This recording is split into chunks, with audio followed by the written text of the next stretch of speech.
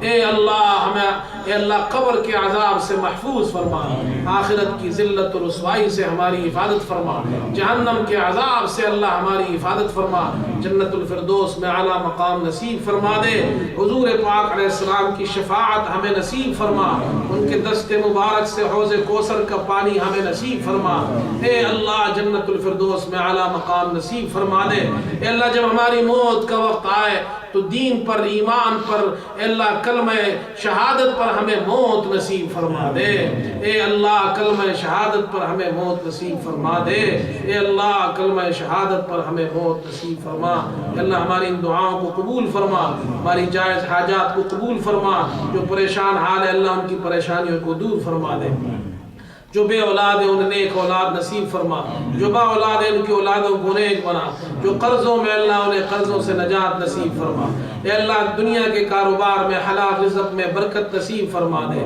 اے اللہ حرام سے ہماری حفاظت فرما دے، اے اللہ دنیا اور آخرت کی عزتوں سے مالا مال فرما، اے اللہ ہماری دعاؤں کو محض اپنے فضل و کرم سے قبول فرما، وصلی اللہ تعالی علی خیر خلقی محمد وآلہ وصحبہ